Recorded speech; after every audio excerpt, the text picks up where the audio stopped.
Admiralty law, and there is a whole world of knowledge that Christians have not been given about the scriptures, about who wrote the Bible, where it came from.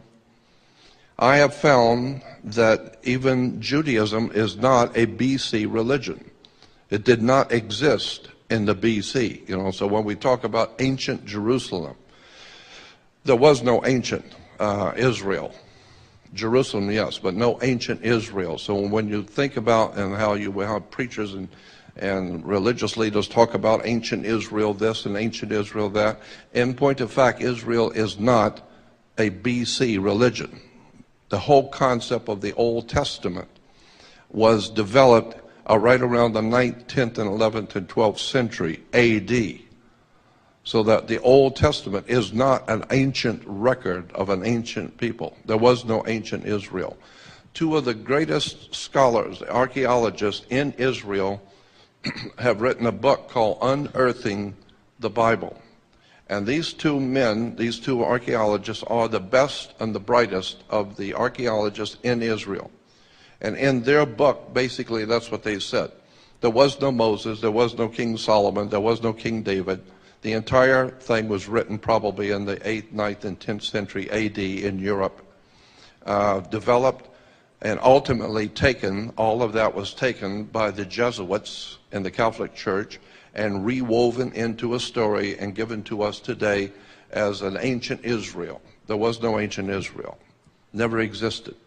There was no Moses. There was no King Solomon. Solomon was Sol, Om, On. Sol is Latin for the sun. Om is the Hindu word for the creative force. And On is the name of the sun in Egypt. The Greeks call it Heliopolis, but the Egyptians call the city of the sun On. Go look in a dictionary, look up the word On. It will tell you it's the city of the sun in Egypt. This is why you flip a light switch on, because it was a city of light.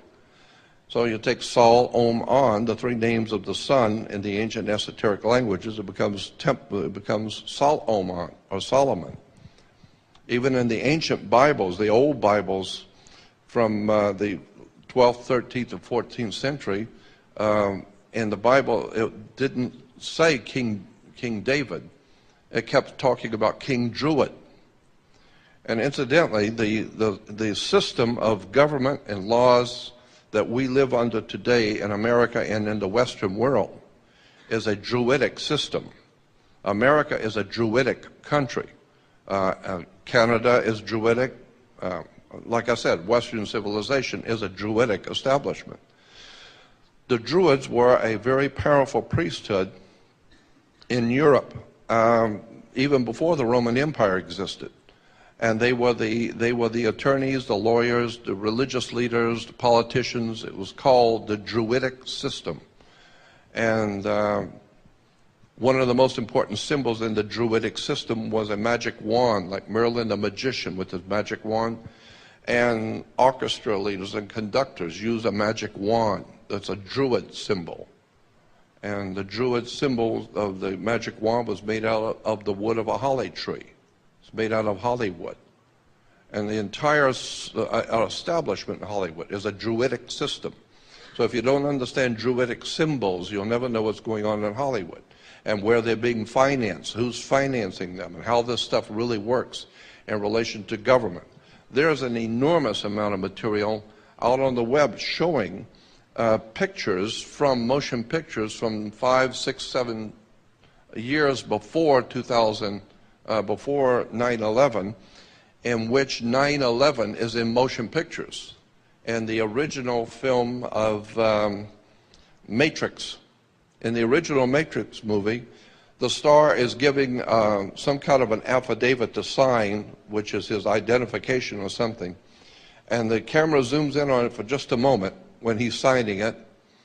But if you stop the film, stop it and back it up and zoom in, you will see the document is about something that is going to happen. It says September 11, 2001. And this was way before September 11, before 9/11. Chris Carter, classic example when I'm talking about Hollywood. Chris Carter, the the creator of X-Files. When X-Files ended, Chris Carter, the producer, started a whole new television series called The Lone Gunman. And the very first movie was a lead-off movie for the new television series. And in that movie, that came out right around February or March of 2001. February or March of 2001, Chris Carter's new television show called Lone Gunman was started on Fox television. And in the very first episode, it's talking about how factions within the U.S. government were going to fly 757s into the World Trade Center and knock them down purposely. And in the movie, you're seeing the planes going into the World Trade Center. That was back in, 8 months before it even happened. Chris Carter is telling you something in the movie. And in the movie, they asked, well, why are these people in the government doing it? And one of the guys in government said, because we need to control the Middle East, we need to control the oil flow, we need to have a dominant place in the Middle East so that we can promote wars, which is good for business. And but that's in a movie, and it shows the planes going into the World Trade Center. General Electric, about 3 or 4 years before 9/11, General Electric came out with a refrigerator in Italy. And on the face of the refrigerator, painted, were 2 jets flying into the World Trade Center. It shows the World Trade Center and 2 big planes flying into them. And I have many, many pictures from Hollywood showing 9/11 jets flying into the World Trade Center. So all I'm saying is that Hollywood knows what's going on. And this whole thing is being orchestrated from behind the scenes to knock down the World Trade Center. I mean, and the day it happened, I became so depressed, I just dropped out of speaking. I no longer toured, I no longer did radio, I no longer talked to anyone, and I've been out of commission for many years because 9/11 just shut me down. As far as I was concerned, I was through with America. I'm through with all of it.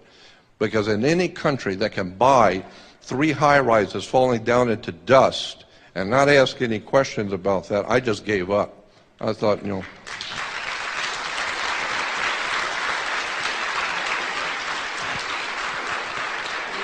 yeah. So, because I'm well aware of how governments work, religions work, and banks, and, well, let me give you an example. There are only 2 things on the earth, land and water. People live on land. So the law of the land is the law of people who live on land. That's why it's called the law of the land. But the law of the land is different in every country because it's the law of the people who live on the land. But you can do things in Russia you can't do in America. You can do things in South Africa, but you can't do in China. So the law of the land is different in every country. But the law of water is the law of money, the cash flow, the liquid asset. And I'll give you an example of how this works, because when a ship pulls into harbor, it's coming in on water, and it's going to bring products. And so all ships, by law, must be female. This is why you will always hear captains saying that she is a good ship. She is seaworthy, she, because all ships are female. And the reason why is because she produces the product. And when a ship pulls into harbor, it parks at the dock, and each piece coming off the ship has to have a certificate of manifest. And the ship where it sits is in its berth. So when you were born, you came out of your mother's water. So you have to have a birth certificate, and it's signed by the dock. And if you drop the car or the television, it's a stillborn, so you have to have a death certificate. So your body, as a matter of fact, your body is a security on the New York Stock Exchange. If you take your Social Security card, and I'm not going to talk much more about this,